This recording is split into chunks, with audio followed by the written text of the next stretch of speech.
It's time to look at some harder questions on simultaneous equations using the elimination method. Now, these ones are going to be harder because if we have a look here, what we've done before with elimination, we want to get rid of one of the variables.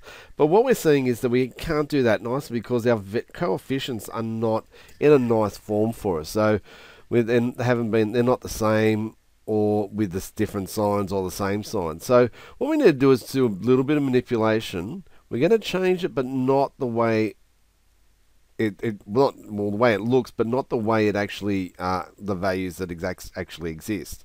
So to change the look here, what I'm going to do, I'm going to try and eliminate y. So I'm going to take the equation 1 and I'm going to multiply it by 3, and that means every term's going to multiply by 3. So that's going to give me 9x. It's going to give me 15y,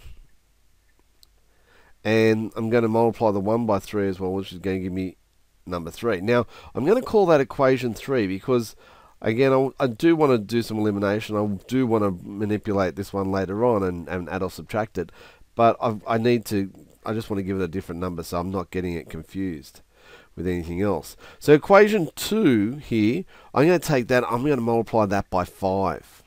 And hopefully you can see what I'm trying to do. That's going to give me 20x there, and that's going to give me minus 15y. So you can see it looks like the ones we had in our simpler versions. But then I've got to multiply the 11, so I'm going to get 55 there. I'm going to call that equation 4. Now my equations are in a nice form that I can add or subtract them. So that's what we did. That's why they're harder. I have to do an extra step. I have to multiply both the equations in this case. Sometimes you can get away with just multiplying one of them, but I had to multiply both in this case to get into a form where I could eliminate one variable. I could have eliminated x by doing some manipulation. I chose to do y. It doesn't really matter which one you do. Sometimes one's easier than the other to manipulate and get rid of that variable. So now I'm going to take equation 3 and equation 4 and add them together. So our 15y plus minus 15y gives me 0. I get 29x from that one. And adding these two together, I get 58. Now I can solve for x, and that's going to give me 29 goes into 58 2 times. So there's our value of x. I can then take it, like we've done before, sub it into one of the equations. So I'll sub it into the first equation. So it'll give me 3 lots of 2 plus 5 lots of y would equal 1. So that'll give 6 plus 5y equals to 1. And 5y would equal minus 5 then. So y must be equal to minus 1. So 5y equals minus 5, y is equal to minus 1. So there's our two values. X is equal to 2, y is equal to minus 1 when those two equations are existing together. Let's have a look at another example. And this one's a little bit harder again because we've got 12.5. So we're adding some fractions here. It's okay to have fractions. Sometimes our equation's going to have fractions. It's not always going to be nice numbers, nice whole numbers. We've got to deal with it. So equation 1 and equation 2. We've got 4x, 3x, 3y, 7y. Not pretty numbers. So what I'm going to do, I'm going to try and eliminate the x's this time. And I'm going to take equation 1 there, and I'm going to multiply it by 3. So that will give me 12x. And then I've got plus 9y, and that would give me minus 12. Again, I'm going to call this equation 3. I'm going to take equation 2 here, and you might have guessed that we're going to multiply it by 4 if we're going to eliminate the x. And so 4 lots of 7 would give me 28y. And 4 lots of minus 12.5 gives us 50. Minus 50. We're going to call that equation 4.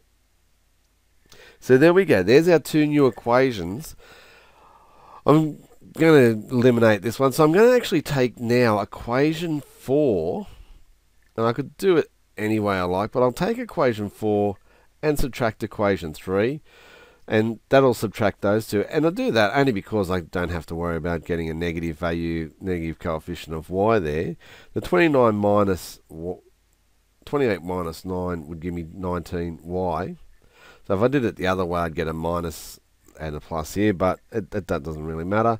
Minus 15 minus 12 gives us minus 38. And that's where we've got to be careful doing our subtractions of negative numbers in this one. It's really easy to, firstly, forget to multiply one of those when we're multiplying both, to forget about a term and leave maybe a minus 12.5 there. That's going to throw off your solution. Or do an incorrect calculation with something like that. This one's not too bad because you're doing the subtraction, but it's it's pretty easy to see that some would write minus 62 as a response here rather than minus 38. So just need to be careful with all your calculations. Treat it carefully, take it slowly. So we've got our value there of y is equal to minus 2 when we solve that equation there for 19y is equal to minus 38. Take it, I'll sub it back into the first equation again, so 4x plus 3 lots of minus 2, and that would equal to minus 4.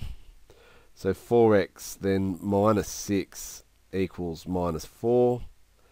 4x would have to be equal to, take the minus 6 will equal 2, and then divide the 4x by 4 would give us x being equal to a half. There's our two values that solves this second example. It's a bit of work. Be really careful. These are where they get the most hardest, because you've got to manipulate both equations to put one in terms to get one variable that will match up. So you can either add like we did in the first one here, or subtract, and then making also sure that we get our numbers done correctly without any simple errors.